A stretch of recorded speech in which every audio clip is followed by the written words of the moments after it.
Shalom anak-anakku yang kasih dalam Tuhan Yesus Kristus. Kembali lagi kita hari ini. Seperti biasa, perkenalan dulu. Namanya adalah Kristiani Yanti Kana. Dan kita akan belajar pada pagi hari ini dari buku paket kelas 11 mengenai dampak modernisasi bagi keluarga yang diambil dari buku Pendidikan Agama Kristen dan Budi Pekerti edisi revisi 2017 Republik Indonesia. Mari kita berdoa. Bapa, kami bersyukur Tuhan buat hari ini kami kembali belajar mengenai firman-Mu yang akan menjadi penuntun di dalam kehidupan kami. Biarlah apa yang kami pelajari hari ini menjadi bekal bagi masa muda kami sehingga kami tetap di jalan kebenaran-Mu yang memimpin setiap kehidupan kami. Terima kasih Bapa, biarlah pelajaran hari ini dari awal pertengahan hingga akhir boleh jadi dalam nama Bapa, Putra dan Roh Kudus, dan di dalam nama Tuhan Yesus Kristus yang menjadi Tuhan dan Juru Selamat kami berdoa. Amin. Kita akan masuk pada tujuan pembelajaran yang akan kita capai pada proses pembelajaran hari ini. Yang pertama yaitu menjelaskan pengertian modernisasi.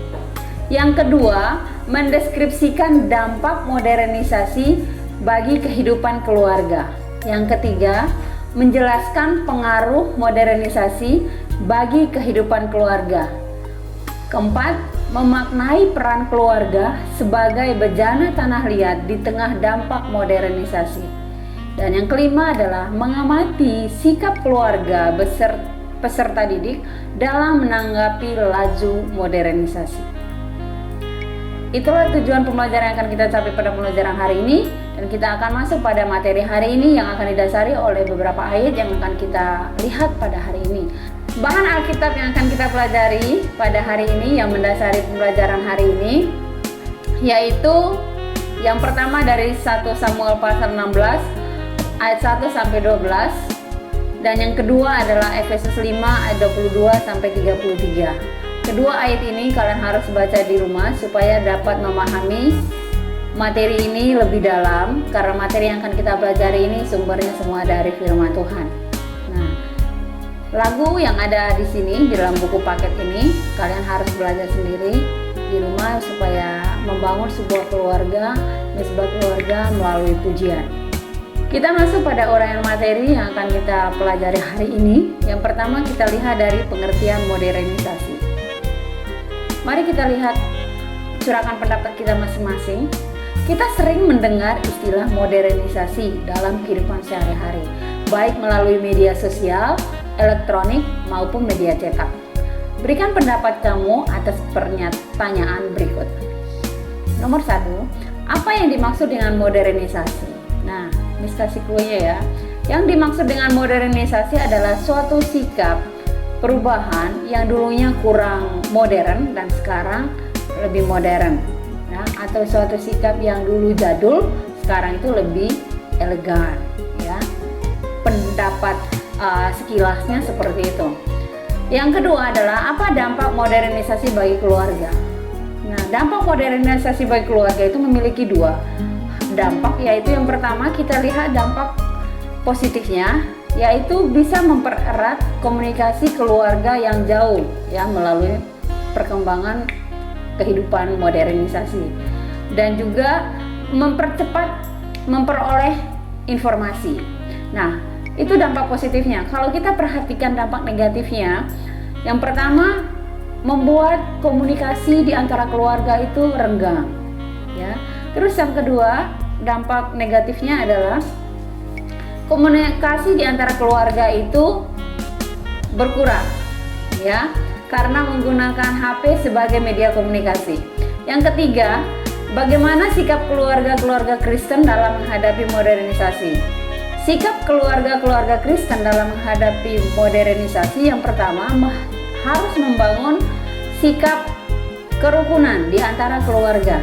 Yang kedua, membangun komunikasi lebih intensif, ya, baik di antara ayah dan ibu dan anak, ayah dan ibu, anak dengan anak, dan sehingga di dalam keluarga itu ada komunikasi yang intensif dan tidak akan diganggu oleh komunikasi melalui media sosial, sehingga komunikasi keluarga itu tetap akur. Ya, itu beberapa pendapat yang kita definisikan menurut pemahaman kita. Nah, kita mau lihat definisi mengenai modernisasi dari beberapa hal. Yang pertama, menurut Kamus Besar Bahasa Indonesia mengungkapkan bahwa modernisasi sebagai sebuah proses pergeseran sikap dan mentalitas sebagai warga masyarakat untuk dapat hidup sesuai dengan tuntutan masa kini. J.W. Rawls 1998 mengungkapkan, modernisasi merupakan penerapan pengetahuan ilmiah pada semua kegiatan, bidang kehidupan, dan aspek masyarakat. Aspek yang menonjol proses modernisasi adalah perubahan iptek yang tinggi. William Moore 2003 mengungkapkan, modernisasi adalah transformasi total kehidupan bersama dalam bidang teknologi dan organisasi sosial dari yang tradisional ke arah pola-pola ekonomis dan politis yang didahului oleh negara-negara barat yang telah stabil. Kuhn Jareningrat 1996 mengungkapkan bahwa modernisasi adalah usaha untuk hidup sesuai dengan zaman dan keadaan dunia sekarang. Selanjutnya, Surjono Sukanto 1998 mengatakan, modernisasi adalah suatu bentuk dari perubahan sosial yang biasanya terarah dan didasarkan pada suatu perencanaan. Dari sekian banyak pengertian yang disebutkan oleh para ahli di atas, dapat diperoleh kesimpulan bahwa modernisasi adalah sebuah proses pergeseran yang terjadi kepada individu maupun masyarakat secara holistik sesuai dengan tuntutan zaman modern yang di dalamnya mengungkapkan semangat untuk hidup, bersikap, berpikir secara efektif, efisien, praktis, sederhana, serta menghargai kehidupan dan menghargai waktu. Kita masuk pada kegiatan dialog dan tanya jawab. Kamu dapat berdialog dengan Bapak Ibu Guru melalui media sosial, ya, WhatsApp, Telegram, dan alat media sosial lainnya tentang dampak modernisasi. Kemudian tanyakan hal-hal yang kamu anggap belum jelas dan sampaikan hal-hal yang sudah kamu ketahui. Nah, yang kedua, kita melihat pada berubahnya berbagai fungsi keluarga. Dampak yang paling mendasar dari modernisasi bagi keluarga adalah perubahan fungsi dalam keluarga. Yang pertama adalah perubahan fungsi dalam bidang pendidikan. Keluarga yang dahulu bertanggung jawab dalam melatih anak pada usia dini dalam hal fisik, mental, dan spiritual, pada zaman modern fungsinya sudah mulai digeser oleh lembaga-lembaga pendidikan anak usia dini. Keluarga yang dahulu berfungsi memberikan pengetahuan tambahan dalam hal kognitif tentang pelajaran-pelajaran yang ada di sekolah, kini fungsinya mulai digeser oleh lembaga-lembaga bimbingan belajar. Namun seiring dengan perkembangan yang terus berjalan, fungsi keluarga dalam bidang pendidikan mulai terlihat kembali dengan munculnya model homeschooling. Yang kedua adalah fungsi sosialisasi anak. Kita perhatikan gambar di samping di mana ada seorang ibu dan anak sedang berdiskusi dengan orang tuanya, ya, ada dampak positifnya. Yang kedua adalah fungsi sosialisasi anak. Keluarga yang dahulu bertugas untuk membentuk kepribadian anak, memperkenalkan pola tingkah laku, sikap, keyakinan, cita-cita, dan nilai yang dianut oleh kelompok sosial masyarakat, pada zaman modern perannya mulai digeser. Peran keluarga tersebut sering diambil alih oleh lembaga-lembaga training yang menawarkan jasa pembentukan kepribadian, serta lembaga-lembaga konseling psikologis yang menawarkan jasa untuk mengetahui bakat dan minat melalui tes psikologi. Yang ketiga adalah fungsi perlindungan. Keluarga yang dahulunya bertugas untuk memberikan tempat yang nyaman bagi anggota keluarga dan memberikan perlindungan secara fisik, ekonomi maupun psikologis bagi seluruh anggotanya, pada zaman modern fungsinya mulai digeser oleh lembaga-lembaga yang menawarkan jasa-jasa asuransi. Yang keempat adalah fungsi perasaan. Keluarga yang dahulunya bertugas memberikan rasa keintiman, perhatian, rasa aman yang tercipta dalam keluarga, pada zaman modern perannya mulai digeser oleh babysitter dan daycare. Kelima adalah fungsi kreatif. Keluarga yang dahulunya berfungsi untuk mencari hiburan serta memberikan suasana yang segar dan gembira dalam lingkungan keluarga, pada zaman modern perannya sudah mulai digeser oleh media cetak, elektronik, dan media sosial. Selanjutnya kita belajar mengenai dampak modernisasi bagi keluarga. Ternyata modernisasi yang terus berjalan di tengah-tengah masyarakat yang memiliki dampak yang cukup signifikan. Dampak modernisasi tersebut dapat berbentuk pengaruh positif maupun negatif, baik dalam kehidupan pribadi maupun keluarga. Kita akan melihat pengaruh positif dari modernisasi. Misalnya, dapat membentuk anggota keluarga menjadi pribadi yang menerima dan terbuka pada hal-hal baru. Pada umumnya, mereka berani menyatakan pendapat, menghargai waktu, memiliki orientasi pada masa depan. Pada umumnya, mereka menghargai adanya perencanaan dan pengorganisasian. Mereka juga memiliki rasa percaya diri, perhitungan, menghargai harkat hidup manusia lain, percaya pada ilmu pengetahuan dan teknologi, serta menjunjung sikap imbalan harus sama dengan prestasi kerja. Cara mengembangkan iman generasi modern bisa dilakukan dengan memanfaatkan teknologi informasi, terutama banyak diakses oleh remaja dan pemuda. Pengaruh negatif dari dampak modernisasi adalah membentuk seseorang untuk memiliki kecenderungan berpikir dan bersikap pragmatis, terlalu menggantungkan diri pada hal-hal modern. Bahkan modernisasi dianggap sebagai Allah. Modernisasi juga dapat menghilangkan fungsi-fungsi vital dari keluarga, juga berpotensi meningkatnya arus urbanisasi. Dalam kehidupan remaja dapat terlihat meningkatnya kenakalan remaja dan meningkatnya perilaku menyimpang pada remaja dan orang tua. Nah, kita akan mendiskusikan hal ini. Apa saja dampak modernisasi yang muncul dalam keluargamu?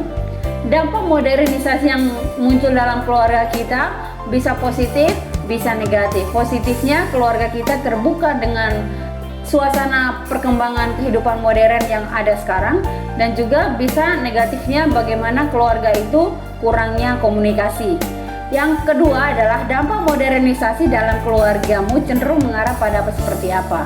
Nah, kita perhatikan keluarga kita masing-masing, bagaimana perkembangan dan dampaknya dari pengaruh perkembangan modernisasi.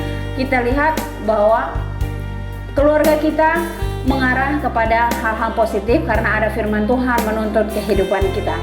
Nah, yang ketiga, apakah dalam keluargamu ada perubahan peran laki-laki dan perempuan yang diakibatkan oleh modernisasi? Kalau ada, seperti apa bentuknya? Kalau tidak ada, berikan alasannya. Kalau kita perhatikan, ada nggak perubahan peran laki-laki dan perempuan diakibatkan oleh modernisasi? Bisa ada, bisa tidak, tergantung dari keluarga itu. Bisa pekerjaan laki-laki dikerjakan oleh perempuan, atau pekerjaan perempuan dikerjakan oleh laki. Contohnya seperti memasak. Kalau kita tahu dulu memasak itu adalah bagian perempuan, tapi sekarang itu kita lihat bahkan semua restoran dan beberapa banyak rumah makan sebagian besar itu adalah laki-laki. Jadi fungsi ini bisa tergeser tapi tidak mengurangi nilai dan harkat diri seseorang. Yang keempat adalah bagaimana keluargamu mengarahkan anggotanya untuk dapat terhindar dari dampak negatif modernisasi. Selanjutnya, lebih mengarahkan keluarga sebagai berkat bagi lingkungan.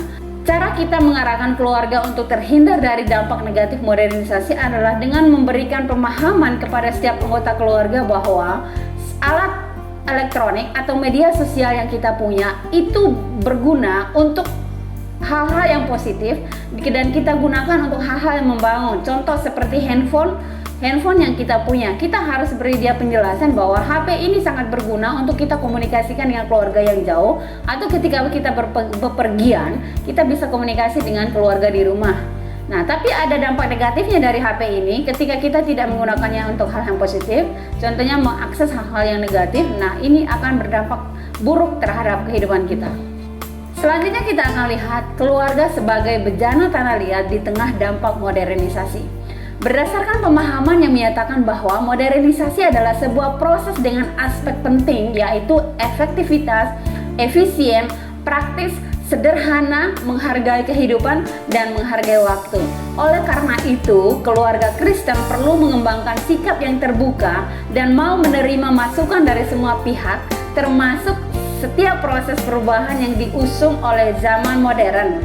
Oleh karena itu, agaknya model keluarga sebagai bejana tanah liat yang dicetuskan oleh Marjorie Thompson 2000 dapat menjadi rujukan pembelajaran bagi keluarga. Kita perhatikan keluarga gambar di samping ini, di mana orang tua, ayah, ibu, dan anak mereka memberi contoh supaya kekuatan ikatan batin antara ayah, ibu, dan anak ini untuk membangun suatu kehidupan yang intim bersama Tuhan melalui ibadah bersama, baik itu di rumah ataupun di gereja. Pada dasarnya, keluarga sebagai tanah liat ini memiliki esensi bahwa keluarga memiliki sikap dan pemikiran yang tidak kaku, cenderung terbuka, dan dapat menerima perubahan. Keluarga dapat dan bisa dibentuk ulang oleh Tuhan untuk dapat menerapkan model tersebut. Pada intinya, masing-masing anggota keluarga harus menyadari bahwa mereka adalah insan-insan yang tidak sempurna, sehingga menyediakan diri untuk dibentuk oleh Allah dalam setiap tantangan. Dengan keterbukaan yang dimiliki tersebut, keluarga diharapkan dapat lebih menyerap semangat-semangat positif yang ingin dicapai oleh zaman modern. Melalui modernisasi, keluarga juga dapat memanfaatkannya untuk sarana pengembangan iman. Belajar dari Alkitab, kita bisa menemukan contoh dampak modernisasi atau perubahan zaman yang positif maupun negatif bila dikaitkan dengan keluarga. Dampak negatif dapat kita lihat dari kisah kehidupan keluarga Isai yang memengaruhi kehidupan Daud anaknya dalam 1 Samuel 16 ayat 1 sampai 12. Pada nats tersebut dijelaskan bahwa karena didikan Isai di rumah memengaruhi cara hidup Daud selanjutnya, terutama ketika dia sudah menjadi raja.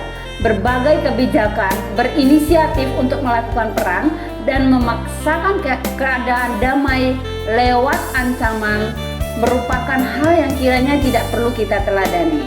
Sedangkan contoh yang positif dapat kita lihat dalam Efesus pasal 5 ayat 22 sampai 33.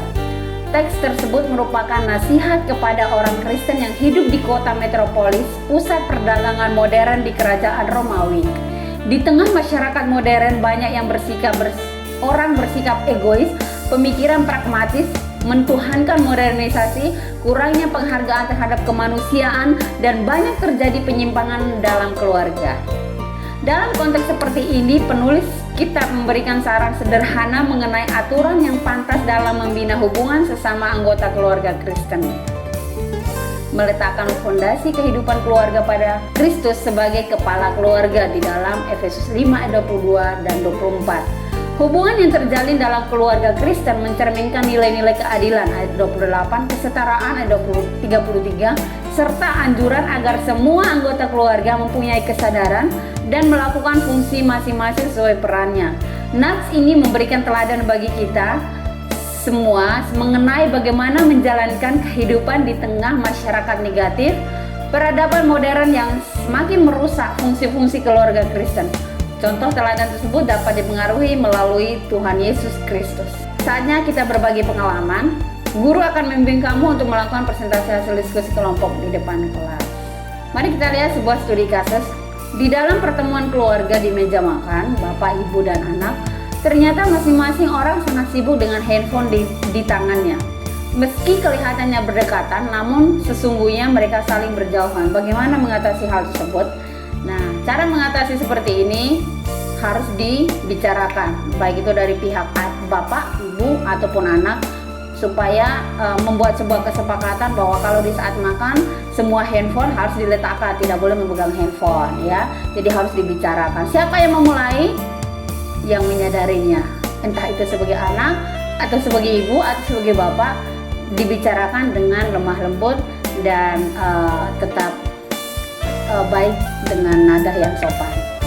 Cara mengatasi masalah kasus seperti ini, ya. Jadi semuanya itu selalu ada solusinya. Selanjutnya kita lihat masih tentang bagaimana kita berbagi pengalaman atau mengalami sesuatu dalam kehidupan ini supaya menjadi berkat bagi orang lain. Tuliskanlah pengalaman tentang dampak modernisasi bagi keluargamu. Tugas ini diselesaikan di rumah dan bisa ditanyakan kepada orang tuamu. kita masuk pada rangkuman. Modernisasi adalah sebuah proses perubahan yang terjadi pada individu, keluarga, maupun masyarakat. Perubahan itu bersifat holistik. Holistik itu artinya keseluruhan ya, sesuai dengan tuntutan zaman modern yang di dalamnya merupakan semangat untuk hidup, bersikap, berpikir secara efektif, efisien, praktis, sederhana, serta menghargai kehidupan waktu. Modernisasi juga memberikan dampak positif dan negatif. Dampak positif menjadi pribadi yang terbuka pada hal-hal baru, berani menyatakan pendapat, menghargai waktu, memiliki orientasi pada masa depan bukan masa lalu, memiliki perencanaan dan pengorganisasian, memiliki percaya diri, perhitungan, menghargai harkat hidup manusia lainnya, serta percaya pada ilmu pengetahuan dan teknologi, juga menjunjung tinggi sikap imbalan harus sama dengan prestasi kerja. Dampak negatif yaitu membentuk pribadi seseorang untuk memiliki kecenderungan berpikir dan bersikap pragmatis, terlalu menggantungkan diri pada alat-alat modern seperti handphone dan lain-lain, serta modernisasi dianggap sebagai Allah ya. Menghilangkan fungsi-fungsi vital dari keluarga, meningkatkan arus urbanisasi, meningkatkan kesenjangan sosial antara keluarga berkemampuan tinggi dan rendah, meningkatkan pencemaran lingkungan yang diakibatkan limbah-limbah rumah tangga. Selain itu juga muncul kriminalitas dalam lingkungan keluarga, munculnya kenakalan remaja, serta meningkatnya perilaku menyimpang dan tidak kristiani pada remaja dan orang tua. Dalam menghadapi modernisasi keluarga, harus bersikap seperti bejana tanah liat yang penuh dengan keterbukaan, bersedia dan dapat dibentuk oleh Allah. Ayat emas hari ini yaitu dari Efesus pasal 2 ayat 19. Demikianlah kamu bukan lagi orang asing dan pendatang, melainkan kawan sewarga dari orang-orang kudus dan anggota-anggota keluarga Allah. Secara bergantian dengan temanmu, hafalkan ayat ini, pahami dan refleksikan makna ayat tersebut bagi kamu. Lagu ini kalian belajar di rumah bersama dengan ayah dan ibu dan beserta semua keluarga lainnya, dan biarlah keluarga kita semua dapat bertumbuh bersama di dalam doa, pembacaan firman, dan memuji Tuhan bersama setiap hari. Demikian materi kita hari ini, mari kita berdoa.